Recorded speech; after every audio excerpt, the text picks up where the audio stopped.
Blog Talk Radio.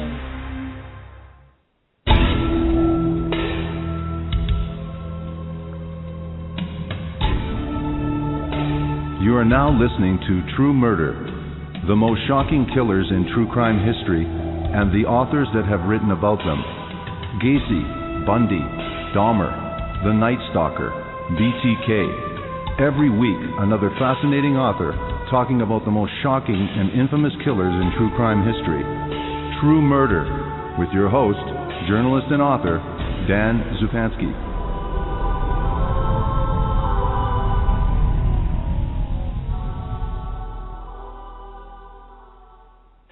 Good evening, this is your host, Dan Zupansky, for the program True Murder, the most shocking killers in true crime history, and the authors that have written about them. Aileen Wuornos, a hitchhiking prostitute, shot, killed, and robbed 7 men in remote Florida locations. Arrested in 1991, Wuornos insisted she had acted in self-defense, but the jury condemned her to death, and she was executed in 2002. An abused runaway who turned to prostitution to survive, Wuornos had become iconic of vengeful women who lashed out at the nearest target. She's also become a touchstone for women's prostitutes and prisoners' rights advocates. Her story became the basis for the 2003 movie Monster, for which Charlize Theron won an Academy Award. Dear Dawn is Wuornos' autobiography, culled from her 10-year death row correspondence with beloved childhood friend Dawn Botkins. Authorized for publication by Wuornos and edited under the guidance of Botkins, the letters not only offer Wuornos riveting reflections on the murders, legal battles, and media coverage, but go further, revealing her fears and obsessions, her humor and empathy, and her gradual disintegration as her execution approached. Dear Dawn is the book that we're profiling this evening with my special guest, editor and author, Daphne Gottlieb. Welcome to the program, and thank you for agreeing to this interview, Daphne Gottlieb. Thank you so much for having me. I really appreciate being on your show. And I hope I pronounced your last name properly. It's Gottlieb. You were really close. Okay, great. Thank you for correcting me. Now, I ask a lot of authors, and it's probably one of my favorite questions. Why I ask every author. Tell us, without revealing very much about the project, why you became involved with this, because as probably the reader knows, and certainly every author knows, and certainly I know, it takes a lot of time once you've dedicated yourself to a project. It's not a whimsical sort of thing. It means a lot of time and dedication. What brought you to this project, and why were you interested in doing this project, Dear Dawn? Sure, those are great questions. In this case, the why is a little different than the how. So I'll start with the how because that's easier. Dawn Botkins, who the book is written to, essentially, because all the letters are written to her, became the center of a lot of correspondences, because when Aileen was on death row, she had a number of pen pals, and as she sunk deeper into depression, she sort of started cutting people loose, but she did say, you can talk to Dawn.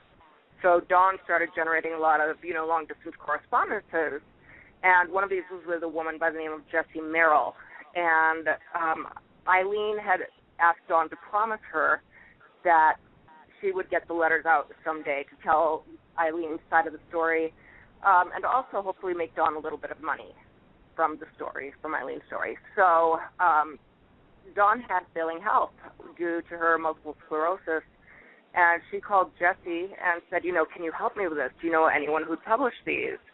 And Jessie has a friend by the name of Lisa Kester who lives in San Francisco, who worked in publishing, albeit on the production side. So Lisa said, absolutely, I can absolutely work on that, but she needed someone on the editorial side, and that's where I came in. She knew me by reputation, by virtue of my poetic work. I'm a writer, and this is my 9th book in print. Most of them are poetry, one's a graphic novel, and 2 are anthologies that I edited. And my work tends to focus around things I don't understand, particularly sex and death, I think, and love, because those are really difficult things, I think, to understand. And I come out of a feminist tradition to the point that I taught a women's studies class in Women Who Kill, And like I think most people, I have a fascination with serial killers, maybe a little more than the average person. But I think particularly women who kill, I was interested in because they are so different from the men who kill in terms of methodology, in terms of victims, and in terms, I think, of circumstance and race and class. The profile of a female killer is very different than I think most male serial killers. So Aileen, is sort of the queen of them all at this point. I don't think there is another woman who killed who is as well known or as I think palimpsested. I mean, Aileen was used sort of to tell everyone's story, whether it was a prostitute story or if it was a women's rights story or if it was a, sinners repent story. She became a very, very good vehicle. Everyone could sort of use that story to their own ends, and she got lost in it, which is why it became very, very important for me to help her in any way that I could get her words out, to let her be a full person again, to let her stop being sort of this cartoon with a big, gun that I think she's become. Or a perpetual victim, because I don't think she was that either. Right. Now, take us back to Dawn and Aileen's relationship and where that started and how that blossomed, because that's very important for Aileen to be able to write daily, and Dawn was made the time, as she said, to write. So tell us about their relationship, how they became friends, and when this occurred, and tell us a little bit about, in this process, tell us a little bit about them growing up and what their life was like at that time when they met and how they became friends. Sure. Well, they grew up in Troy, Michigan, which I'm gathering is sort of a suburb, about 45 minutes from Detroit, if I'm correct. I'm guessing around the 45 minutes. But in the subdivision, as the kids in the neighborhood would hang out at what they called the pits, which were sort of construction in progress, so they filled with water and were sort of like mini ponds. And Aileen had just started I don't know exactly what age she was, but it was young teens. She just started sort of hitchhiking around and doing drugs and drinking and was part of this Troy gang, as she called it. And Dawn moved to the neighborhood and sort of became part of the Troy gang as well. And her brother, Ducky, became very, very good friends with Aileen's older brother, Keith. And so because Keith and Ducky were hanging out, Aileen and Dawn started hanging out as well. Now, what were they up to at that age, even in terms of their behavior? What was Aileen like at that age when she had first met Dawn, and what was Dawn like at that age? Well, I think Aileen was a lot wilder than Dawn in that Dawn had parents who sort of had a little more family stability. From the age of 11, Aileen's life, it's hard to put exact years on this, but it's rumored that it was at 11 that she started trading cigarettes for sex. And at 13, she was raped and got pregnant and was sent away to a girls' school so that she could have the baby, and it was given up for adoption. And so around that time, her life was a lot of turmoil and a lot of, fairly extreme circumstances. She was thrown out of the house after her grandfather's house. I can backtrack, but she was not raised by her birth parents. Her father, Leo Pittman, was actually in jail for rape and child abuse, and he was a pedophile, and he killed himself in jail. And her mother, Diane, abandoned her and her brother to her parents. So they grew up raised by them. So she didn't have a whole lot of family structure, and her grandparents were sort of her stand-in parents, were alcoholics. So there wasn't a whole lot of stability there. It's rumored that her father was abusive to her, and by rumored I mean she said only the nicest things about him, but in testimony, neighbors have testified that she was severely abused.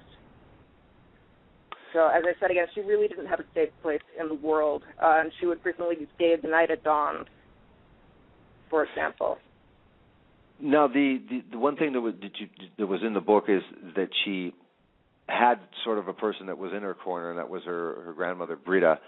And when she passed away, the grandfather, I guess, saw her behavior, her young teen behavior, and wouldn't put up with it and threw her out of the house. So, at the time that her and Dawn were friends, because I think it's important to describe this because this is quite unusual, even when you hear the history of serial killers or killers, that she was living outside and trading sex at a very, very, we're not talking about a sex worker, we're talking about somebody trading sex for a pack of cigarettes. So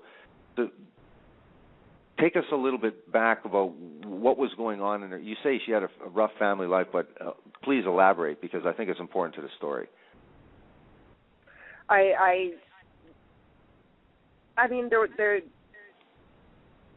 I'm not sure exactly what you'd like me to elaborate on. I mean, there's documented incident in court, the court papers about her being hit with a belt, but I don't know. I don't think many of the specifics of the abuse are known because technically her aunt, who she was raised as a sister with, Lori, has also refuted that there was any abuse, as has Barry, who is also her uncle, who was raised as her brother. And they felt, Eileen and Keith both felt that Lori and Barry got preferential treatment over her and Keith in the household. Okay, well, I was just trying to say, basically point out that she was on the street at a very young age and on her own, as you had mentioned already, that basically had very, very poor family structure. But, I just found it kind of odd, even when I read the story initially, was that she was sleeping outside for the most part, and we're talking about, Michigan, so we're not talking about California. The Michigan winter, and she's sleeping in abandoned cars at the age of 15. It is unbelievable that this kid was washing up, and this speaks, to her strength and her, just her focus, that she would wash up in a pond, she says, before going to school, and that she still was going to school at that point, and she finally dropped out. But it seems like the way she talks about herself, she was a lifelong learner. She loved reading in particular, which, ironically enough, would serve her well in prison. But yeah. Now, we're talking about teen life, and Dawn and Aileen are friends. How close are they, and what's this relationship? Does it sort of change as they go on in their teen lives? What's the dynamic of that relationship in their teen years? They were extremely close, and it's my understanding that they were very, very close until they had a fight one day at a party, and that resulted in all Eileen's things being thrown out into the snow. And that was the point at which she decided to take off for Florida because she felt completely alone and friendless in the world, and also it was freezing cold, and there was no reason to stay, I believe. So she took off for Florida at that point. And how did she make her way? What was she doing to make money? Well, she was hitchhiking, she was prostituting, and she was given, I think, $80 by a social worker and then $100 by a truck driver, that she says in the letters, and I think that sort of started her journey. And after that, I think she was prostituting. She did have straight gigs here and there. She writes that she worked as a maid for something like $1 an hour until some guy offered her $50 for sex, and then she was done with being a maid. And I mean, I think that's a really funny anecdote, but it does point to the fact that she was doing survival sex, as you said, for cigarettes, for a place to sleep, for, she was using what she had to get what she needed to survive. This wasn't living high on the hog. Now, when she was a young woman, was she, just to give people a mental picture, is this a soft-looking woman or a hard-looking woman? And was she, what was her physical appearance for those people that didn't see Charlize Theron and do her appearance? What was she? What did she look like? What was her physical appearance? How big of a woman was she? She was tiny. She was 5'4". I mean, 5'4" is nothing. She was a little wisp of a person, and she did gain some weight later on in prison. But I don't think until I started working on this I appreciated how small she is. Her later photos, and if you look in the Nick Broomfield documentary, she looks extremely haggard, and extremely insane, I guess, really unattractive, past unattractive, really kind of frightening. But she was cute as a young woman. She was sort of perky looking and pert and blonde and little, and I think that was really helpful to her in trying to find a way in the world. Right. Now, what was her temperament like? Because, as you say, when you see photos later, you see this definitely looks like a wild woman and a woman that's been through the ringer. And by the time you saw the photo, she had literally been through the ringer and incredible prison experiences. But what was her temperament like? As a teenager and a young woman. Yeah, I get the impression that she was always mercurial, that she always had, a lot of lability to her mood, that she was, up one minute and down the next, and even in her letters you see that a lot. She'll start a letter furious and she'll snap into, so how was your day? I think that she no question, everybody agrees she had a serious borderline personality disorder. And, these things are evidenced in part, I think, as a response to trauma, and in part, they're somewhat organic. But that was in evidence pretty early, from what I can understand, in her life. So I think she was really proud of sort of her fiery disposition, of her fierceness. She told stories about bar fights, and she told stories about, all sorts of exploits where she was, the badass cowboy, essentially. Right.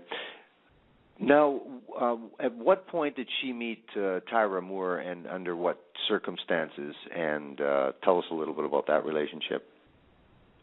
Okay, well, she met Tyra Moore, and I don't know the exact year off the top of my head. In a bar called, nuts, I'm blanking on the name of the bar.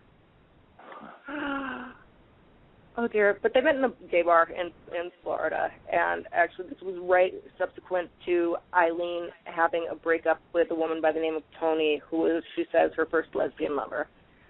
And she and Ty were obsessively in love, and I think Aileen a little bit more obsessively than Tyra. And what was Tyra doing at that time, and what was the sort of relationship in terms of not to get into who was the male in the relationship, but what was Aileen's sort of idea that she would have as her lover, and what would she do, and what was involved with all of that as well in terms of potentially taking care of her? What was her idea? Well, I mean, I think, it's got to be revolutionary to be alone in your whole life and be kicked down and abused and find someone, who says, I love you, to someone who says, you are my world, you are my family. So I can only imagine what it felt like to her, probably for the first time in her life. And she was wanting very much, the impression I get is that she very much wanted to impress Tyra. So I know that she was very lavish. She had a lifelong habit of lavishing her friends or people she wanted to impress with money and with things. And Tyra was certainly no different. And eventually, Tyra, who I believe at the time they met was a forklift driver, but had also worked as a maid and worked at a lot of other sort of occupations, Aileen ended up supporting her because she wanted Tyra to be happy and comfortable. And so she ended up being the sole breadwinner. So there was increased pressure on her to turn more tricks so that they had enough money to survive for two of them now, not just one. On top of the fact that around that time was Desert Storm. And so a lot of Eileen's regulars, she said, were shipped off to the Gulf. So her regular client pool had been greatly diminished. So she was taking more chances than she otherwise would have. Like, again, we talk about this client pool. How was she meeting these Johns? Under what circumstances? How would she meet them? You know, she had a really interesting methodology, and she had some very, very odd shame about sex work, in that she didn't want to be seen as, you know, a high-heeled, fishnet stockinged prostitute. She did what she called her hitchhiking method. And she would actually dress down in shorts and sneakers and T-shirt, and, you know, she would say, you know, my car broke down, can you give me a ride to the next town? And then she would, you know, proposition the guy halfway there. Okay. So now, did Tyra understand what Aileen did for a living? Absolutely understood that. And I think she was very ambivalent about it. But, you know, I have no real way of knowing what she felt or thought about it. Right. But certainly she knew what was going on. I mean, there was no naivety in her part. She knew that Aileen was doing sex work, absolutely. Right. Now, was there any event, again, everyone looks for this sort of trigger, but at what point in the relationship, roughly, was it that Aileen killed a man, and from there, a progression of other men, including the 7 victims. So at what point, and was there any event that happened around the time before that would maybe be considered some sort of trigger, or at least that's the event that came just before the onslaught? Is there anything like that?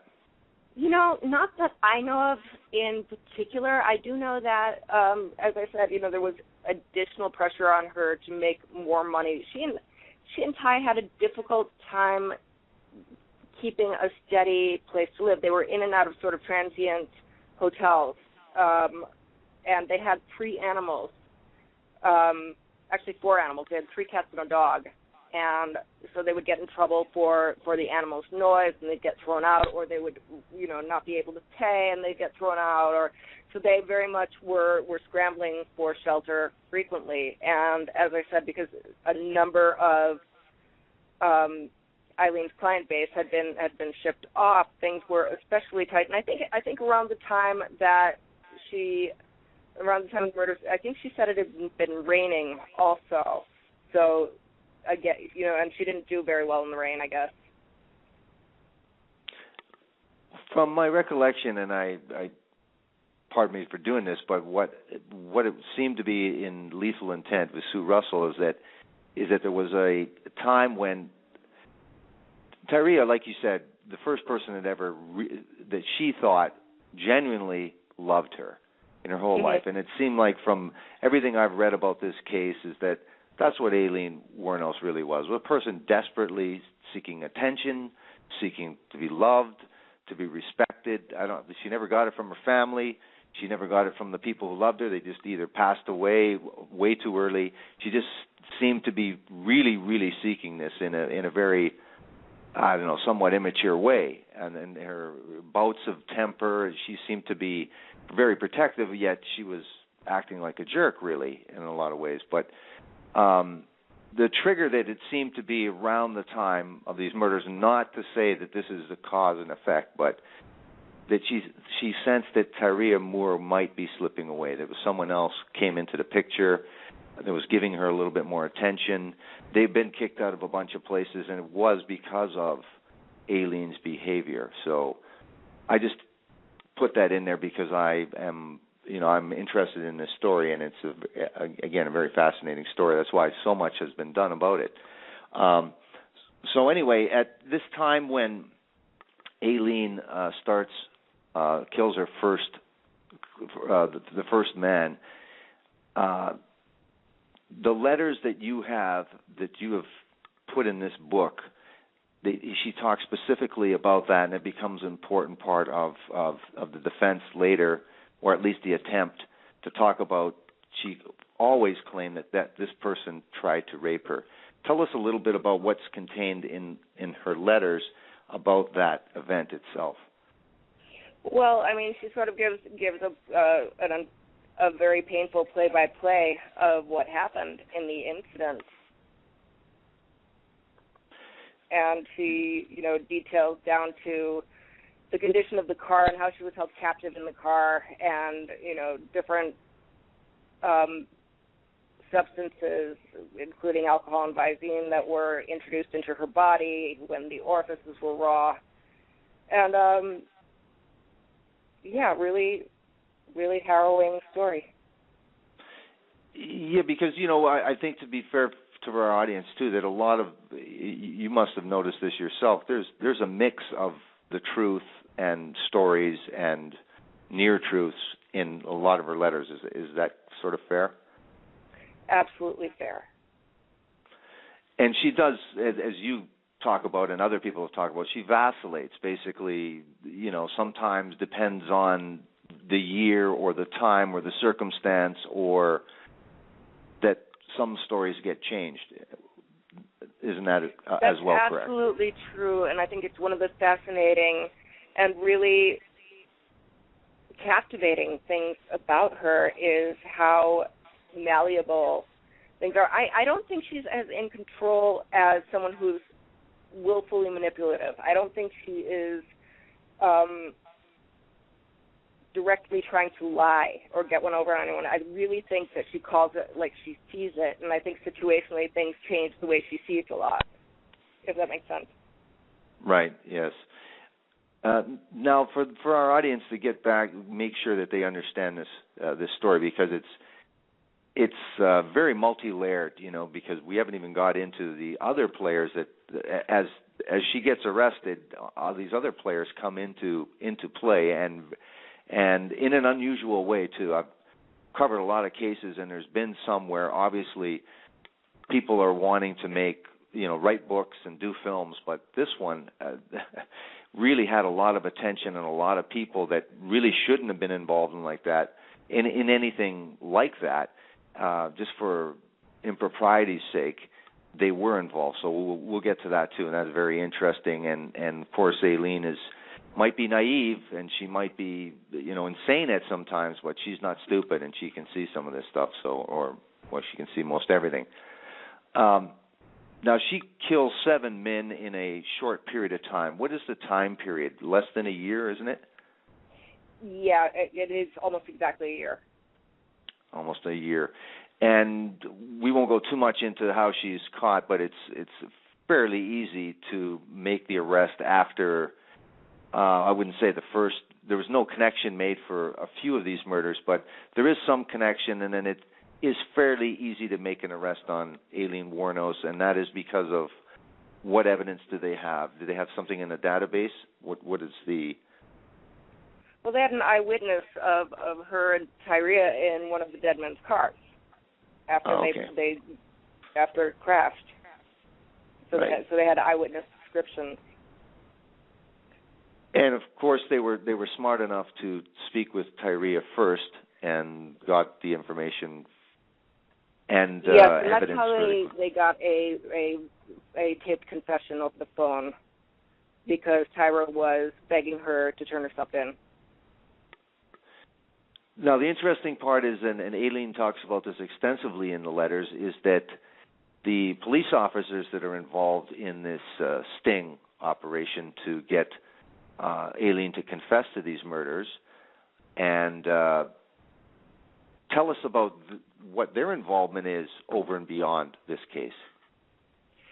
Well, they sort of decided that they would be great representatives to Hollywood for her, and sort of tried, one of them in particular tried sort of agenting her, and because someone had approached him, and so he was sort of brokering her story for her, along with a couple other cops who said they would write the screenplay. And so there was that faction sort of going ahead with that story, but there was someone else who had also approached Aileen for the rights to her story, and everything eventually got tied up in court. Yes, incredible. And there's still more players to come into play. Wow. Now, the reuniting of Dawn and Aileen in terms of their correspondence doesn't start. When does that start again? I mean, there's 5 or 6 trials. We could spend an hour just on that process. But when is the relationship with Dawn and Aileen reunited in terms of this daily correspondence? What year does that start? That would be in 1991. Okay. At the very end of 91. Okay.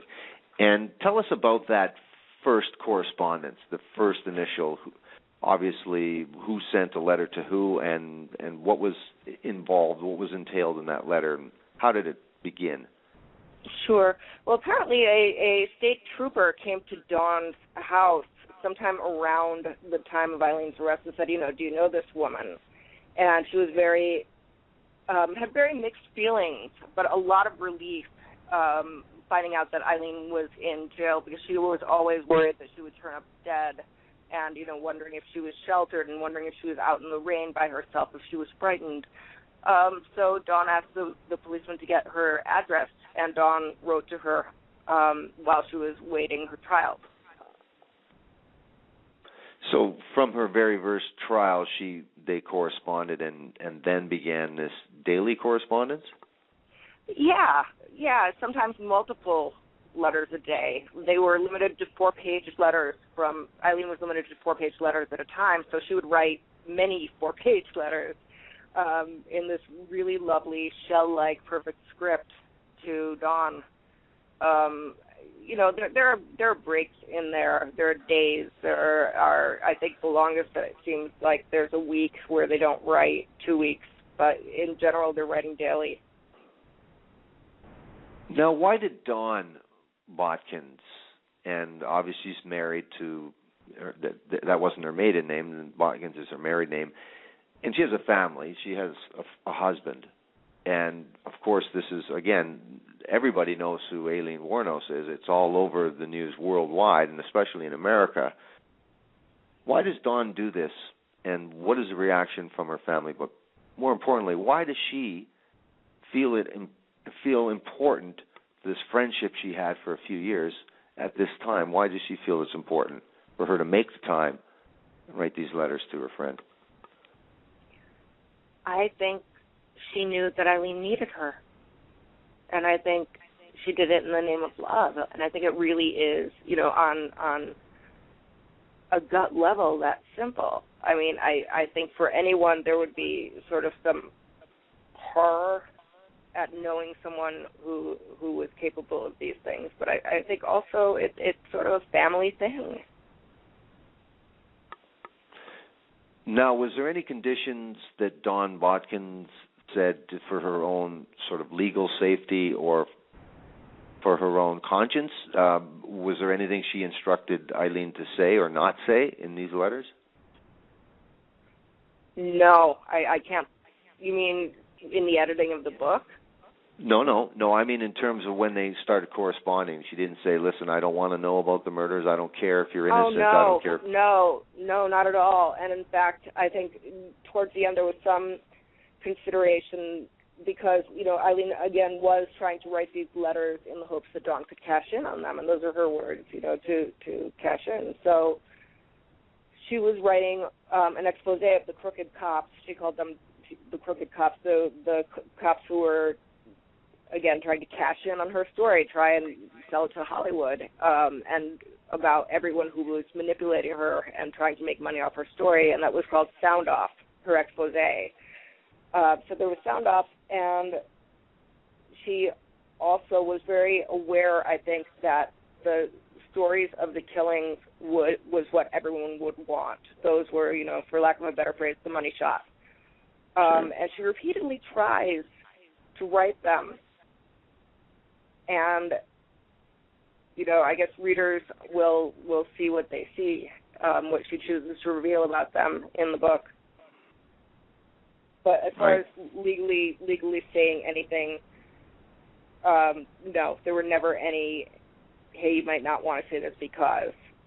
Mm-hmm. She did redact her letters. This is one of the things that we couldn't reproduce in the book. She would draw these big black bars everywhere and redact her own letters, censor them herself. But she would also draw these amazing smiley faces and frowny faces and cartoon characters in the margins. And that was something else that we were not able to reproduce, sadly. Right. So I got a little bit and I wanted to ask there. you. I wanted to ask you about that too, because she does write in a letter that she claims that Aileen did sell some of her drawings. Mm-hmm. So I hadn't known anything about drawings before your book, so I said, well, I have to ask about that. Yeah, she was actually a very talented artist. She would do these wonderful drawings from prison with pen and ink. And she did them so that if you held them up to the light, you could see them. If you look at it sort of lying down, it would just look like a dark sheet of paper. But it would have been a white sheet of paper that, she had covered every single pore of, so that when you held it up to the light, it was like stained glass. You'd see her favorite was a ship, and she called it Sail La Vie. And she liked drawing houses a lot. She has one of an eagle that she was very proud of. Now, in the letters, you have the gambit, you've just spoken about. There was no boundaries in terms of what could be written in those letters. So there was everything from their early life and her reminiscing about the good old times in the pits and with neighborhoods. And she asked about, well, how about this person? How about that person? How are this person doing? She talked about being by her side with her brother that was dying of cancer, I believe. And so she talked about everything. Grammatically a little rough, and, of course, her spelling could be much better. But, again, obviously there's some poignancy to this stuff. I mean, it's obviously very interesting. I think that – sorry, go ahead. No, go ahead. I was going to say that it's amazing that with a ninth grade education that she would be so prolific and write so much and so expressively, because I think that, from the kinds of questions you're asking and the emotional response that you had, she obviously was able to express herself and communicate pretty effectively. Mm-hmm. Well, absolutely.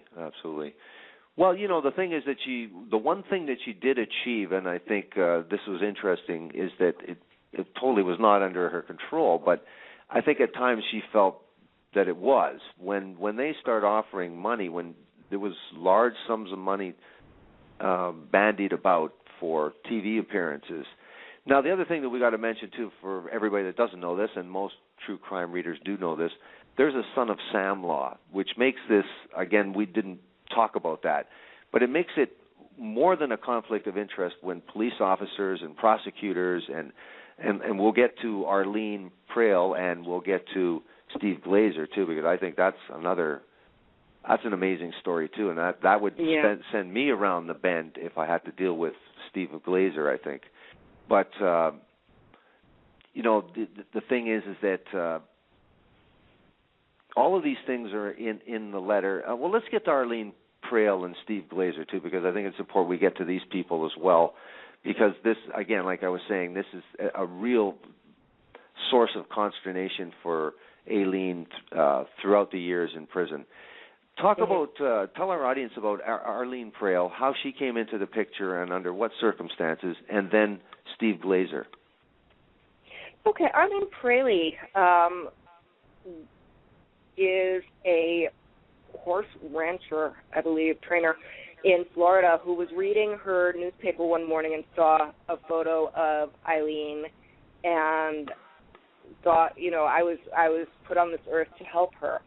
And I think actually Nick Broomfield does a great job of profiling both her and Steve Glazer in both of his documentaries. But so she and Aileen became very close very quickly. She was a born-again Christian, which Aileen soaked up. Because, she could be redeemed, she could be washed clean of her sins, and she could be forgiven.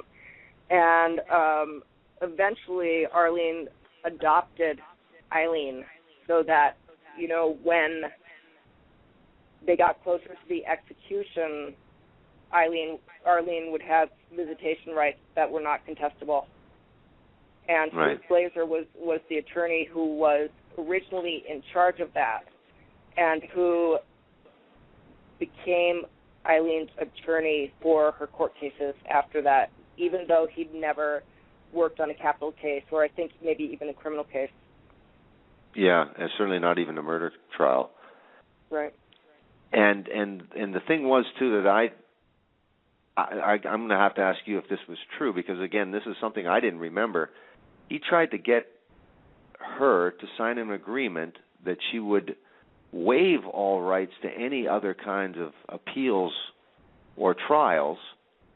So basically, because that's, you know, kind of a rule of publishing, you got to get the trial done if it's still hanging in the air with appeals and possible no conviction. Unbelievably, this guy would be her attorney, but then representing her in the publishing world and then doing what's best for the movie and the book. Yeah, you know, I think he did have her waive off the trials, and that actually became with later on that became potential, you know, contested grounds for a retrial that was denied. But she did waive off, and it may be because of the Hollywood connection and the ending that was desired. It may be because they thought it was futile. You know, I can't say what Steve Glazer's strategy was, but I can absolutely say with confidence that it was not to her benefit. Right, absolutely. Yeah, well, that's to say the least. Now, what's interesting is that she, like you say, she goes from how you doing and the good old days. So her letters have all kinds of information in that letter, and like you say, it's the gambit of her mood as well. And so she'll go into sort of fiery anger in her letters a little bit, but then reminisce about some good old times too. So do you have some choice letters that you normally would read? Because I'd love to get the audience to hear exactly her voice. Sure, I can find one really quickly. There's one that I particularly like that is about when she first is when she's first in the prison. Let me see if I can find this really quickly.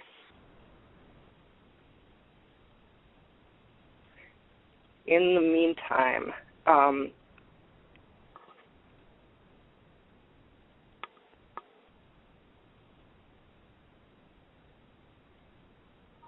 I can't find the one I want. Let me see what I got just quickly at the beginning.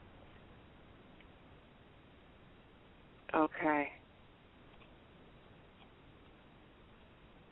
You know, I had it queued up, and now... Okay, here's one. This is from October 19th, 1992. Dear Dawn, as I've told you before, all of the scenes of the crime and the way things were left, you could tell it was self-defense and not a serial killer style. They mutilate and stuff. None of this occurred. And everyone knows that 22 is for shooting birds. They're like BBs. Therefore, one shot would never do a thing. And the assailant would still be fighting with you after 3 shots, even after 5, like Humpy. He had my gun as I held it, positioned to my head, tried to get the trigger pulled down as my finger was pulled down on it. While he was shot at least 5 times already, almost with good strength still left in him, succeeded, which I would have been shot in my eye, my right eye, during the struggle of defense 22s. 22s don't do shit, not with a 225 around or better-sized man who's in a crazed state of wanting to do the things he wanted to do to me in the first place, and now shot even madder than that. So you can imagine the bullets didn't even faze him until the wounds started to take effect. These cops know this. These state attorneys know this, as well as others, but everyone's trying to hide the truth of the matter. 22s are shit for defense, even with hollow points. 22's numerous shots have to be fired in order to stop an attacker. Plus, of their hollow point being carved out in the middle leaves even less of a bullet, and this is how big they are. Just that big.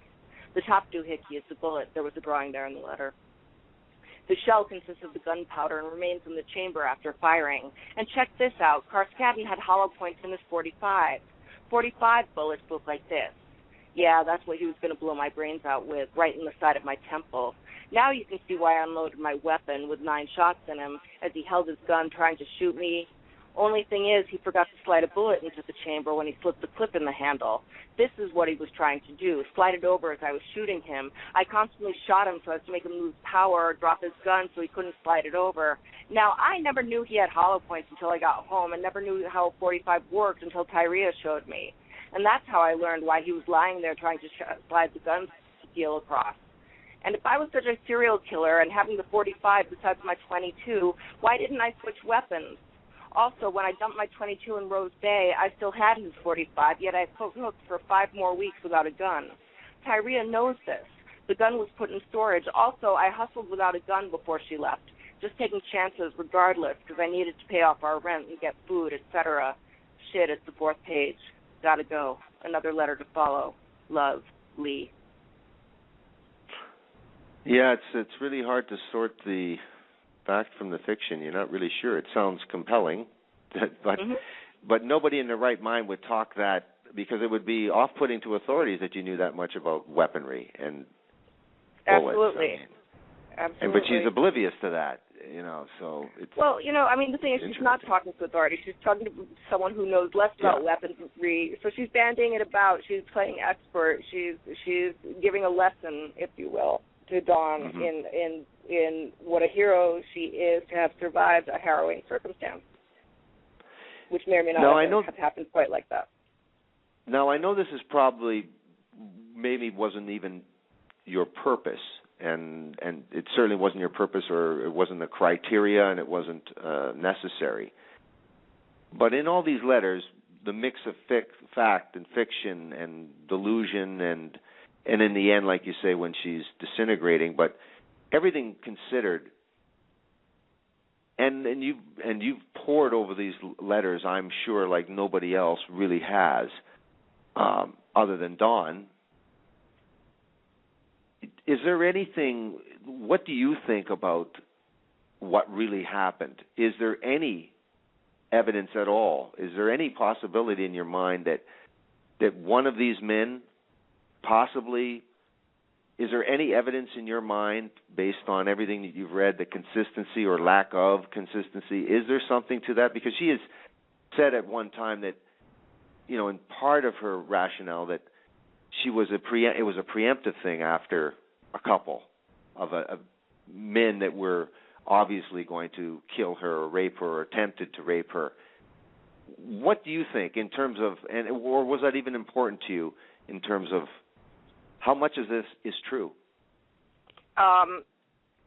Well, I think it's important to me as someone who's listening to her to believe everything and nothing she says at once, but to listen very carefully for openers. I also think that it's important to say, because I think what you're getting at ultimately is, what happened to her for her in her head. There's no question that she had PTSD. There is also no question to me that a working prostitute on the road could be raped 7 times in a year. That is not debatable to me. That's fairly obvious. There is no question to me in my mind that you could kill 7 men in self-defense as a prostitute in 1 year, and that's not that's not crazy. That's not outlandish. Okay. I think that I'm not saying that that's what's happened at all. I think that Mallory being a sexual offender, it is pretty likely, or not likely, but it's entirely plausible that he was aggressive with her in inappropriate, at least, and probably illegal ways. And it is probable that, to me, what I think is that she got triggered and that she thought her life was in danger in each of those occasions. I don't think she was a vengeance killer. I don't think she was looking for retribution. I don't think she was, trying to kill Daddy over and over. But I do think that she was responding to danger, and whether or not the danger was present or it happened 2 years ago or 10 years ago or 20, it was happening in that moment for her. Right. I think that it is important to say that for every there's never been an Aileen Wuornos before, but it's important, I think, to say that there were that year 128 prostitutes killed. And, we can look at someone like the Green River Killer who killed 48 prostitutes. And, Lonnie Franklin Jr. now, the Grim Sleeper, who is also linked to at least 48 killings, and Joel Rivkin and William Suff, and all of them killed prostitutes. So I think that it's I wouldn't go as far as poetic justice, but I think that it's kind of surprising what an anomaly it is, how shocked everyone is that a prostitute could kill, given that it's open season on them. Right, I see what you mean. Yeah, it's a point. And there is sort of a mix too of her reasoning. Like you say, there's the sex offender. Mallory being a sex offender does give some evidence that, of course, was not used at trial. His status as a sex offender was not used, and ironically or weirdly, the other way, the other killings were used to establish a pattern with the first, so negating that. And again, with the conflicts of interest, with the inexperienced defense lawyers, with Aileen's own maneuvering at trial in terms of firing people that were working on her behalf, everything well, was I think that's part of the borderline thing. She didn't know who to trust, and, she correctly did not know who to trust half the time, but she also was, because of her borderlineness, hiring and firing and hiring and firing, and I think just reaching for any ounce of control she could get under the circumstances. But I don't think that worked to her benefit. The other thing that she put in her letters, and I think that it's very plausible too, and I think a lot of people might not have sympathy for people in prison, especially killers, but again, the one thing that Aileen Wuornos could do is communicate her ideas. There was a fieriness to her dialogue, to her writing, but it was also very plausible, some of this stuff, and that was her behavior or the behavior of the correctional staff or the guards, and her rough ride that she had in prison, and that's illustrated in the letters too.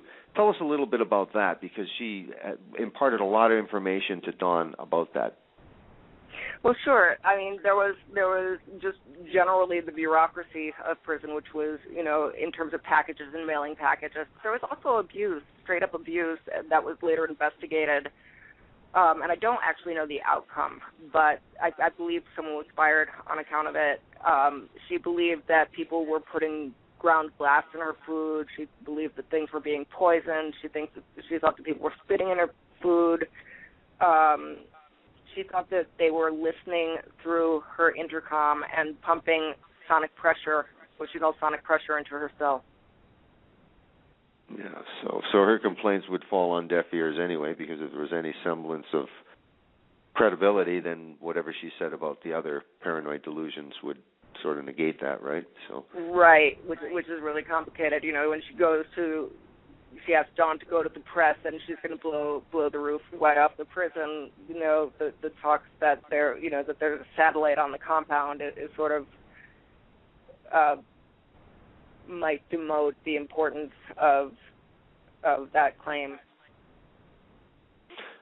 What's interesting with this story too, and we should convey too, is that she went to, like I say, had 6 trials or 5 trials, and then appeals subsequently denied.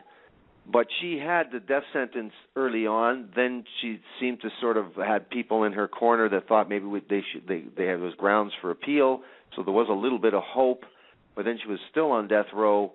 So in terms of anyone, whether they were sane or completely sane, the vulnerability that this person felt at that time with all these people trying to get deals for books, and there certainly was a few books and movies made from this, and but yet Aileen was still wanted to tell her story.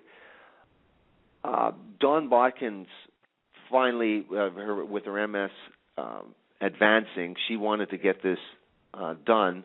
What is Dawn's view, or what was Dawn's view about this in terms of what the end product was, this book, in terms of those letters and what you had done with them? I think she's been really, really pleased in the letters, and I think she's been really relieved that they're out and that the promise that she made to her friend has been fulfilled. I think she wishes that she was getting more money for it because I think times are kind of tight for her. But and for our part, we're hoping, to sell a few copies so that we can get the money to her. But I think that mostly, she was able to sort of consecrate a period of time and maybe the most important relationship in her life, and spend time with her again. And so Aileen would be happy. If Dawn would be happy with the end result, then I'm sure that Aileen would be happy that at least something in her life turned out and she had control of and worked out the way she would want it anyway. And I think it did. I think that's right.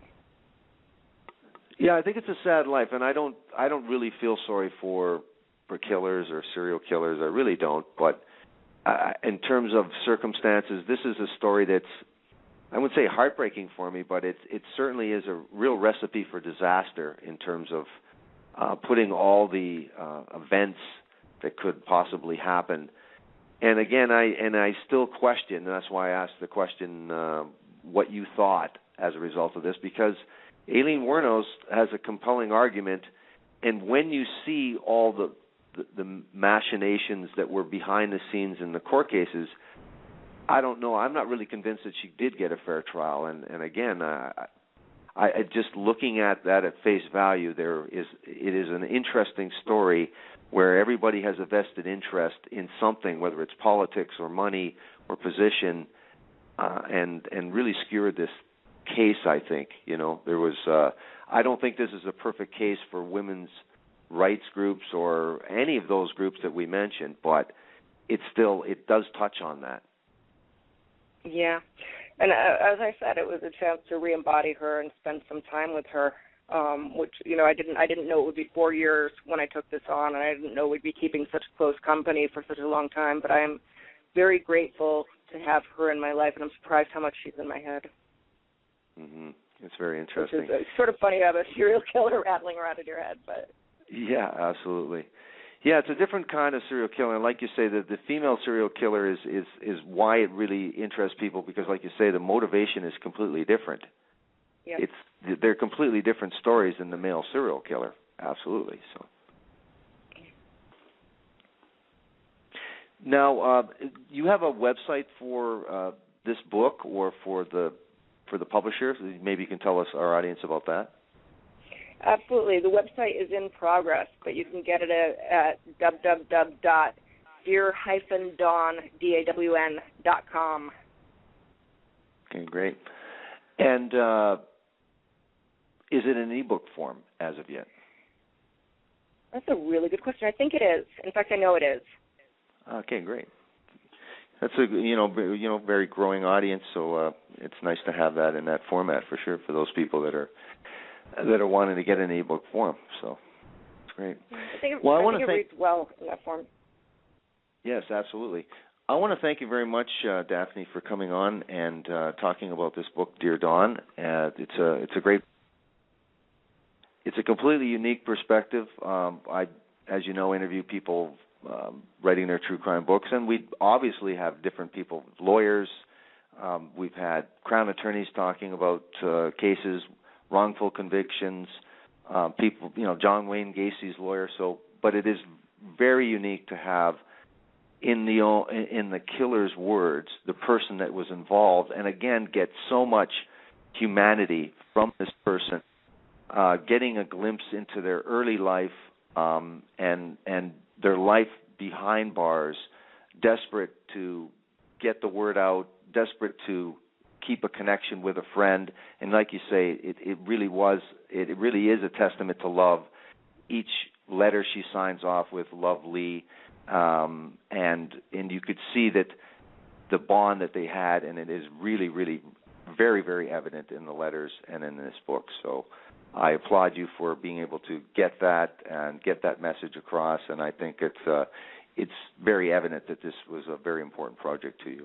So I want to thank you very much for this interview. Thank you, and thank your listeners for having me. Okay, well, thank you very much, and you have yourself a good evening. Thanks, you too. Bye-bye. Good night.